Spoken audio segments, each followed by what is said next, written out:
होना चाहिए ना, वो उपयोग नहीं हो रहा है। ये पिछले कई सालों से जो हमारी गलतियां हुई उसका परिणाम है कि आज पूर्णिमा के दिन हमारे चांद पर ग्रहण लगा हुआ है। हम जिसका चेहरा देखे बगैर, चेहरा नहीं देखे बगैर, मुझे पता है कि देश के कई करोड़ लोग पूर्णिमा के दिन बापू का चेहरा देखते और उसके बाद पानी पीते हैं, अन्न ग्रहण करते हैं, लेकिन आज इतना काला ग्रहण लगा है कि हमारा चांद ही काल कोठरी में बंद है।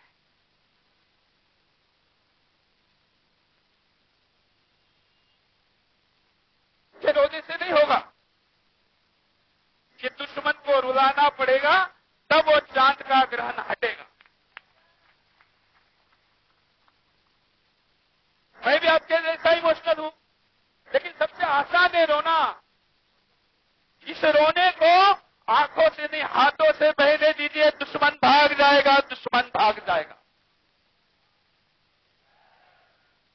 लेकिन मित्रों, ये अंधेरा छटेगा, उजाला आएगा और ये उजाला हमारा चांद सूरज बनकर लाएगा, क्योंकि हमने उसका असली रूप तो अभी देखा ही नहीं है। मैं भूगोल का विद्यार्थी हूं।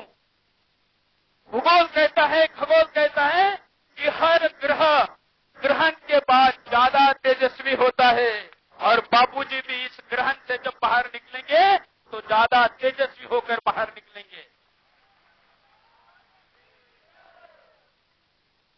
ये छत्रपति शिवाजी महाराज का महाराष्ट्र, जहां पर साधु संतों की रक्षा होती है, लेकिन यहीं पर अंधश्रद्धा के नाम पर धर्म के गला दबाने का कानून लाया जाता है।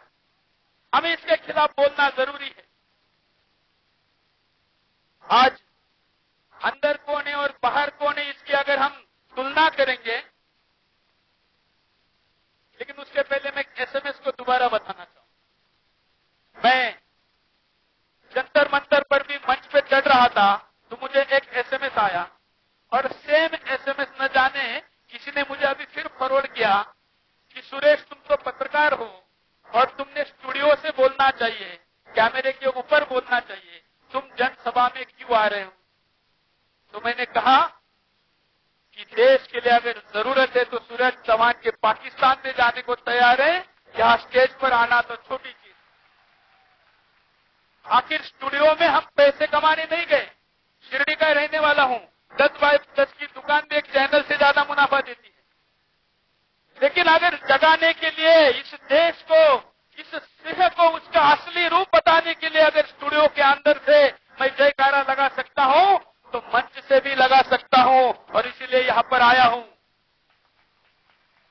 शायद मुझे लगता है कि स्टूडियो के अंदर का जयकारा कम पड़ रहा है, इसलिए यहां आया हूं, और अगर जरूरत पड़े तो कश्मीर से कन्याकुमारी तक और आसाम से मुंबई तक मैं इस जयकारे को लेकर बापू के लिए जाने को तैयार हूं। ये क्यों मैदान में आने की जरूरत पड़ी? क्योंकि हमारे भाई बंद न्याय नहीं कर रहे हैं। कोई कहेगा कि आप मीडिया वालों को भाई कहोगे, तो भाई कौरव और पांडव जी तो भाई थे। माना कि सारे कौरव नहीं है, कुछ पांडव भी है, लेकिन वो पांडव अगर साथ में कृष्ण के नहीं आएंगे तो कौरव गिने जाएंगे, ये याद रखिए। और इसलिए केवल सुदर्शन एक चैनल से अगर काम नहीं बनता तो हम मैदान में उतरने के लिए तैयार हैं। हमें इसके लिए कुछ और उपाय करने की जरूरत है, वो मैं उपाय के दिशा में जरूर बताऊंगा। लेकिन आज अंदर कौन है और बाहर कौन है? आपको पता होगा, कॉमनवेल्थ गेम करने वाला सुरेश कलमाड़ी बाहर है। जानते हैं आप? सुरेश कलमाड़ी बाहर है, बापू अंदर है। 2G की भ्रष्टाचार करने वाला, हवा में भी भ्रष्टाचार करने वाला ए राजा आज भी पार्लियामेंट में हंसते हुए अंदर घुसता है। राजा बाहर है और देश का असली राजा अंदर है। और कौन है? तो कोयला घोटाले करने का आरोप जिस पे लगा हो, इस देश का प्रधानमंत्री मनमोहन सिंह बाहर है, लेकिन बापू अंदर है। इसी मुंबई में शहीदों के लिए, शहीद परिवार के लिए बनी आदर्श की जो इमारत है उसमें जिसने बापू अंदर है। जिस राजस्थान की बात हो रही है, उस राजस्थान के एक मंत्री के ऊपर कुछ दिन पहले एक भगिनी ने बलात्कार का आरोप लगाया। वो भी बाहर है, लेकिन बापू अंदर है।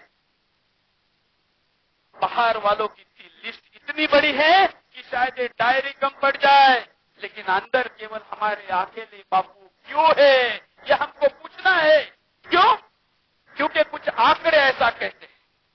इस देश में, मैं सरकारी आंकड़े बता रहा हूं, 1 घंटे के मिनट होते हैं 60, और हर 60 मिनट में से, मतलब 1 घंटे में हर 20 मिनट में एक बलात्कार होता है।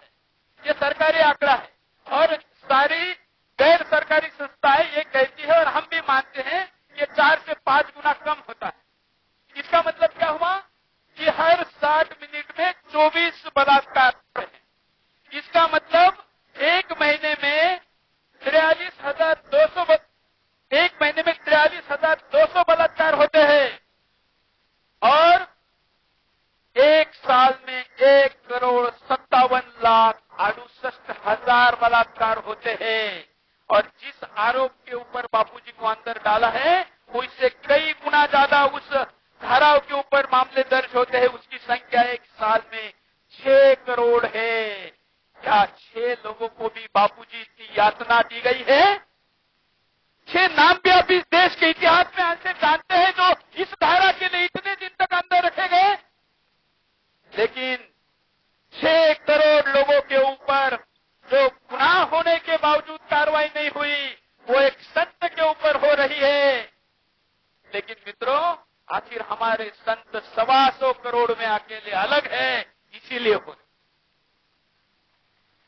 यही बापू है जो सबसे पहले दिल्ली के जंतर मंतर पर इसलिए मैदान में उतरे थे कि शंकराचार्य को दिवाली के दिन अरेस्ट हुआ। यही बापू है जिन्होंने गुजरात और महाराष्ट्र की सीमा डांग, सापुतारा, वनी क्षेत्र में फैल रहे धर्मांतरण को रोका। 2006 में मैं बापूजी को गुरु पूर्णिमा के दिन सूरत में मिला था। मैं इसका पुनस्मरण इसलिए करना चाहता हूं कि हम आज मुंबई में बोल रहे हैं। 2006 के गुरु पूर्णिमा को 2 बजे सूरत के आश्रम में मैंने बापूजी को कहा था कि मैं बाय रोड शिरडी से आ रहा हूं, और पिछले 4 दिन वनी, सापुतारा, शबरी, कुंभ वाला जो एरिया है, डांग, इन दिनों में रहा, यहाँ 4 दिन रहा हूं। वहां पर आपने जो धर्मांतरण का काम रोका है, क्रिश्चियन मिशनरी आपके खिलाफ है, और आने वाले दिनों में आपके खिलाफ बड़े बड़े षड्यंत्र होने वाले हैं। कि 2006 में मैंने कैमरे में कहा था, और अभी भी चैनल पर दिखा रहा हूं। उसके बाद मैंने 26 जनवरी 2013 को कहा था कि क्या क्या होगा। उसके बाद मैंने ये जो एफआईआर हुआ, इस एफआईआर के 24 घंटे पहले दिल्ली के रामलीला मैदान पर बापूजी का कार्यक्रम था, उसमें भी कैमरे के सामने कहा था कि ऐसा ऐसा एक परिवार एफआईआर करने के लिए राजस्थान और दिल्ली के पुलिस स्टेशनों में घूम रहा है। ये किसी के द्वारा प्रायोजित लग रहा है, बापूजी इस पे ध्यान दीजिए। लेकिन संत ठहरे, उनकी लीला उनको पता कि क्या हुआ, लेकिन इस पर सब कुछ हम गंभीरता से नहीं ले पाए। इसका मतलब क्या है? इसका मतलब गुनाह हुआ नहीं है, गुनाह का स्वरूप दिया गया है, उसे करवाया गया। ये सब हमारे ऊपर ही क्यों होता है? केवल धर्मांतरण रोका है क्या? तो नहीं। वैलेंटाइन डे पर इस देश में आर्चिज गैलरियों का करोड़ों रुपए का बिजनेस होता है। बापूजी ने इस वैलेंटाइन डे का स्वरूप बदल दिया और उसको मातृ पितृ पूजन कहा।